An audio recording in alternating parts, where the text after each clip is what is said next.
आसतु शिखा blouse माप किपरि नि जाए एवं कटिंग केमिति करा जाए।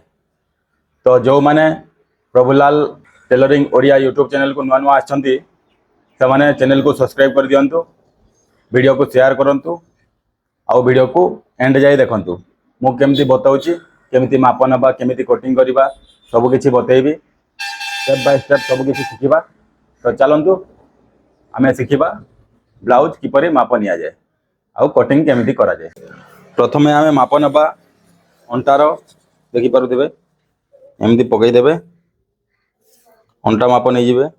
अंटा अच्छी 13 तो माने 26 अच्छी अंटा।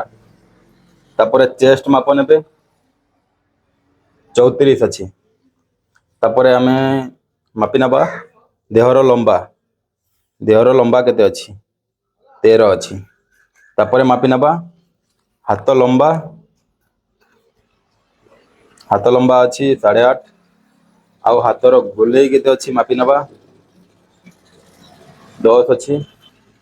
तापर आमे मापिबा बैक साइड मापी नबा केते अच्छी 3.5। बस माप क्लियर। आउ देखि नबा आमे पॉपटा केते अच्छी 5.5। तो चलंतु कटिंग करिबा एबे। ए वीडियो रे एतिकी आउ कटिंग शिखिबा पय हेले नेक्स्ट वीडियो आणुची। नेक्स्ट वीडियो रे कटिंग शिखेइबी। आउ चैनल को सब्सक्राइब कर दियंतु, शेयर कर दियंतु, कमेंट कर दियंतु को पार्ट भलो लागिला। आउ जदि वीडियोटा भलो लागि थाए गोटे लाइक करिवे। एतिकी रहउची। नेक्स्ट वीडियो रे कटिंग किपरि करा जाए टोटल डिटेल्स मु बतेइबी।